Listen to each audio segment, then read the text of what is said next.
todos os filhos dos hebreus de 0 a 2 anos deveriam ser mortos.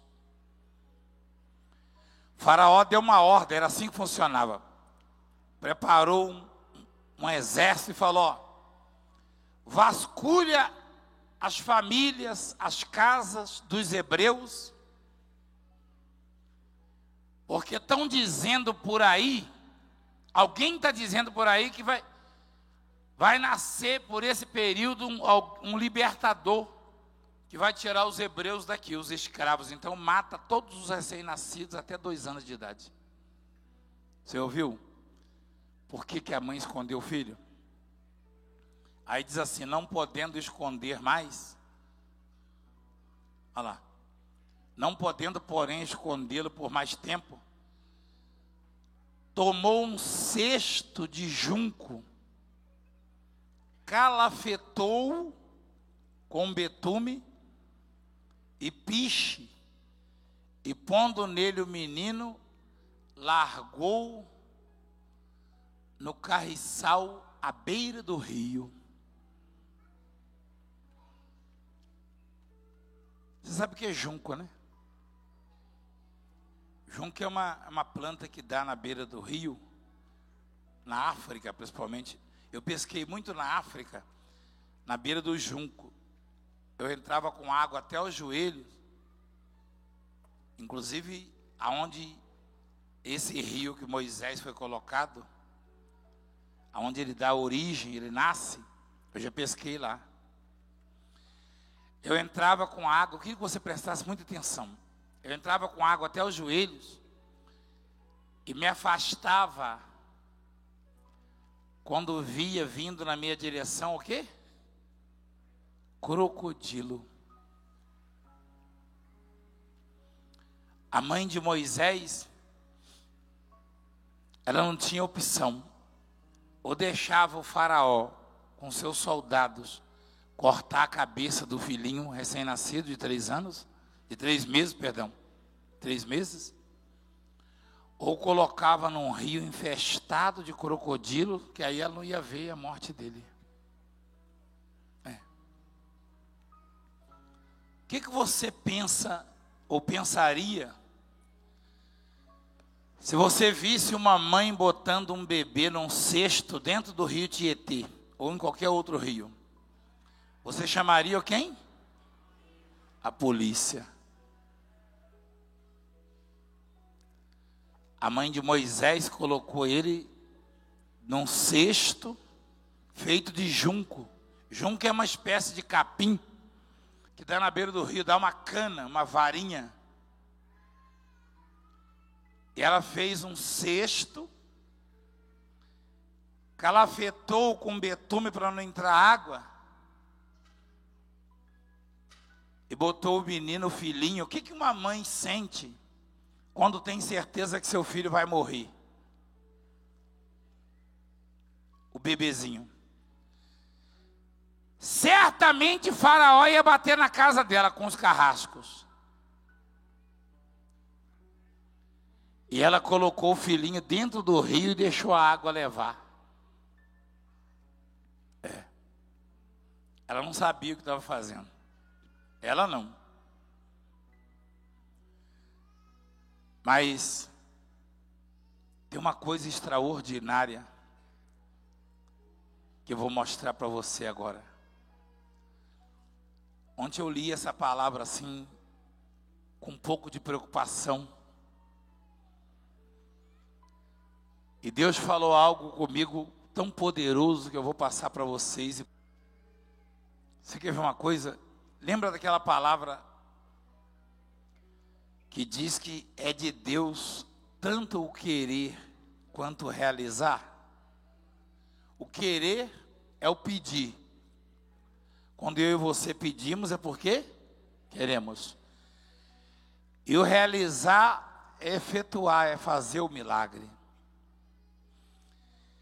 Até a oração, até o pedido, é vontade de Deus, é Deus quem faz com que pedimos. E aquela mulher colocou o bebê num cesto, botou no rio, cheio de crocodilos, e a água levou. Muito lá embaixo, a irmã de Faraó, ou a filha de Faraó, né? A filha de Faraó, ela desceu lá para se banhar no rio, e as suas donzelas passeavam pela beira do rio.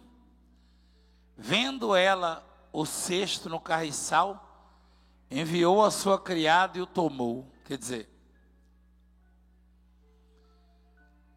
a filha daquele que mandou matar todas as crianças era a única pessoa que podia achar o bebê, porque certamente Faraó ia pensar que era filho dela, não ia mandar matar o filho dela, afinal era para morrer só os hebreus. Faraó não ia acreditar que a sua própria filha ia criar também um hebreu. E a filha de Faraó recolheu o menino Moisés, de 3 meses. Deus não permitiu que os crocodilos comessem o menino.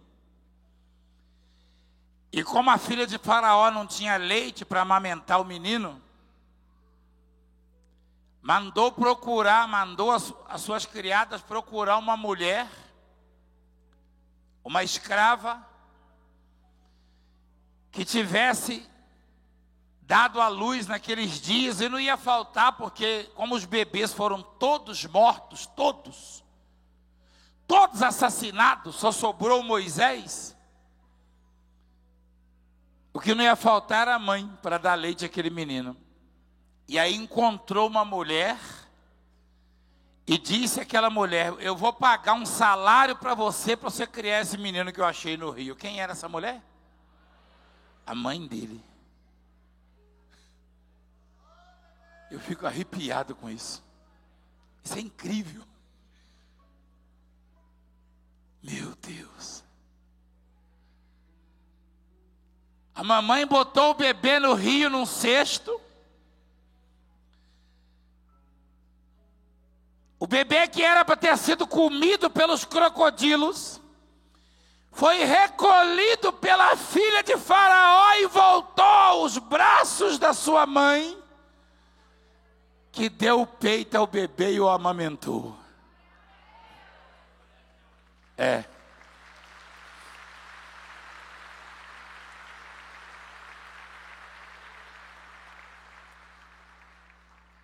Por que isso aconteceu?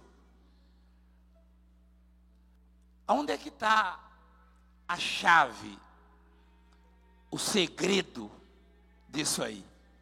Por que isso aconteceu? Isso aconteceu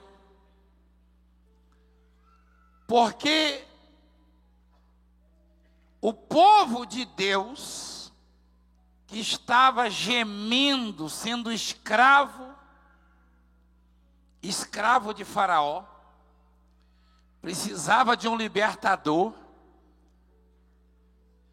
e nem havia ainda orado, nem havia ainda pedido, mas Deus sabia. Deus sabia que aquele povo ia orar. Gente, é muito forte isso. Eu estava lendo isso ontem, eu chorei. O povo concebeu no coração um pedido, um desejo.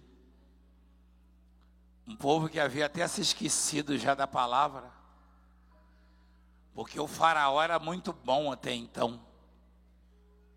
O Faraó dava coisas para aquele povo, que dava para o povo dele. Então, esse Faraó de antes, que era bom, meio que substituiu Deus na vida do povo, porque o ser humano, ele tem esse problema. Eu e você temos. Se aparece alguém bondoso e começa a nos auxiliar, oferecer facilidade, é comum homens deixarem de lado a dependência de Deus para depender de homens. Tem muita igreja que já não tem mais milagre, que no passado já teve milagre. É que o líder, que antes dependia muito de Deus, vivia nos montes e nas madrugadas orando, hoje é amigo do governo, então quando precisa de alguma coisa, vai no governo. E não vai a Deus. Todos os governos do mundo podem ser meus amigos se quiserem. Mas eu não vou deixar de depender do meu Deus nunca. E só confio nele, não confio em governo nenhum.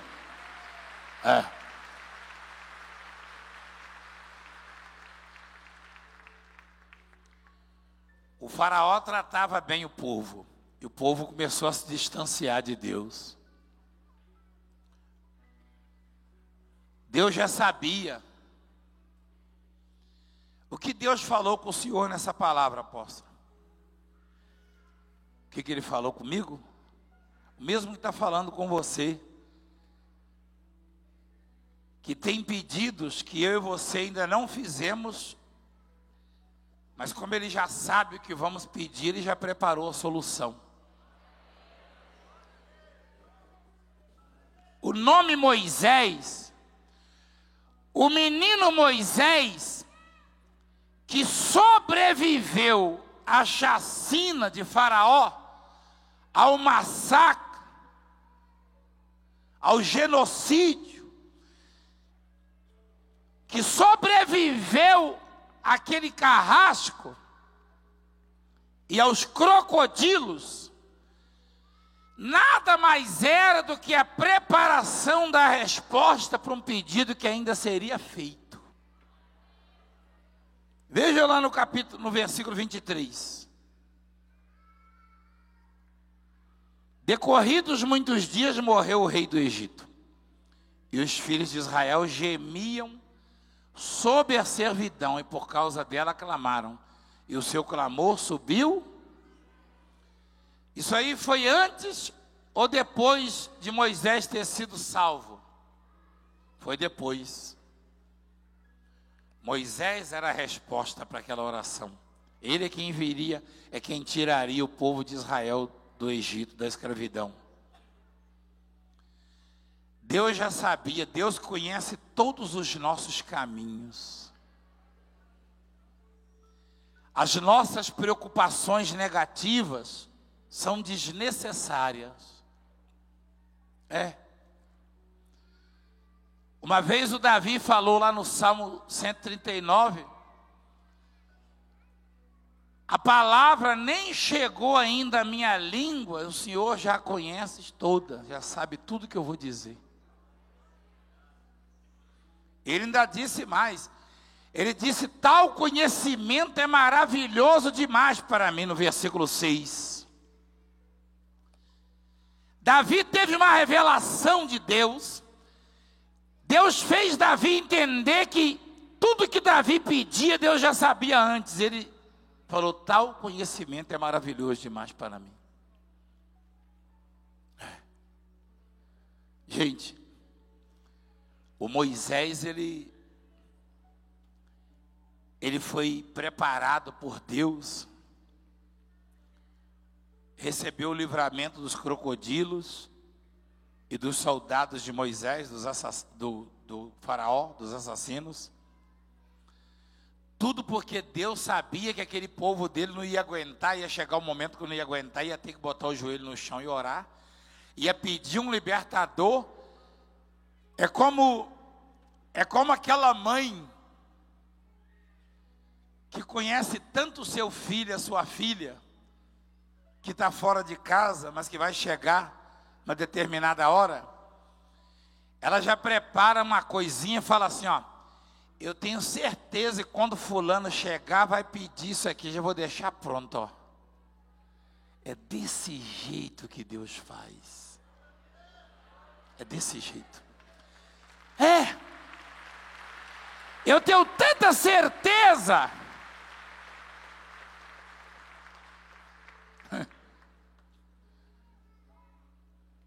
Eu tenho tanta certeza. E Deus, Ele está dizendo para nós, e começou ontem à noite isso, quando eu estava lendo ali. Eu perguntei, falei, Senhor, todas as crianças foram mortas.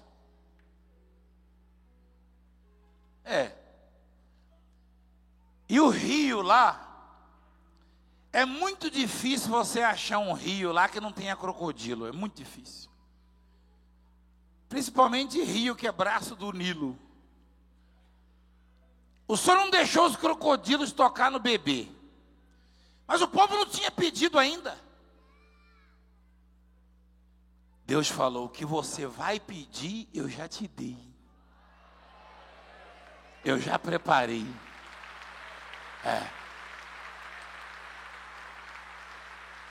Se eu não pedir, mas espera aí, apóstolo, e se aquele povo não tivesse clamado, tivesse conformado com a situação? Moisés ia levar a vida dele. Não haveria libertador. Ele era o livramento. Mas o livramento não iria se manifestar se o povo não solicitasse. Aí entra o poder da oração. Deus efetua em nós o querer, mas nós temos que manifestá-lo a Ele. Quem está entendendo a palavra?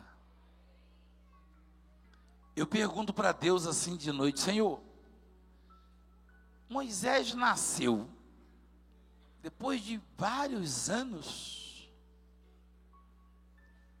é que o povo foi clamar por socorro.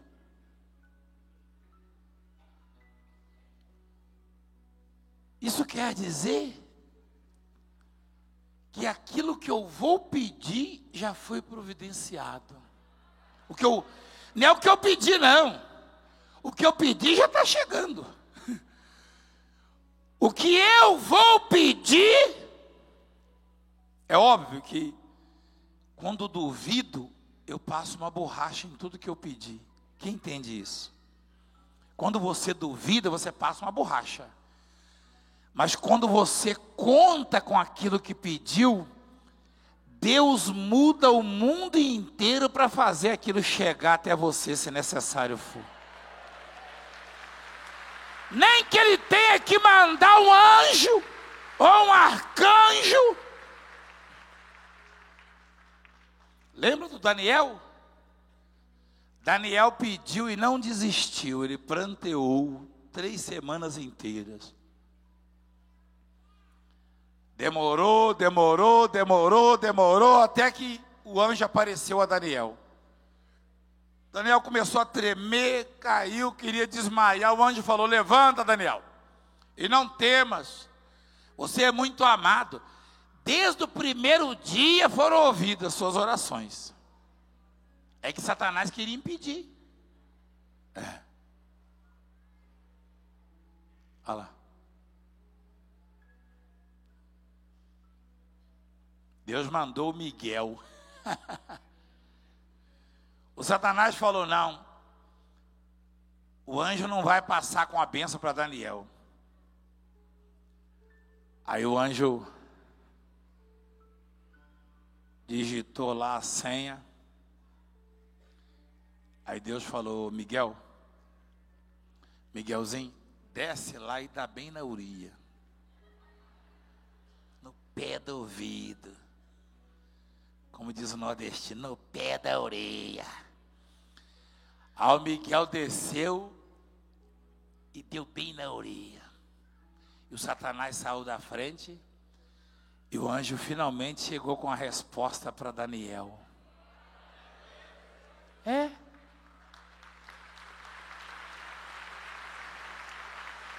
Se Daniel desiste, presta atenção. Se Daniel desiste, Deus vai falar, ô Miguel, pode acertar a orelha dele, mas volta, não precisa mandar não. Fala para o anjo voltar, porque o Daniel já desistiu. Mas o Daniel conhecia Deus E quanto mais difícil parecia, mais ele orava e chorava. Você pode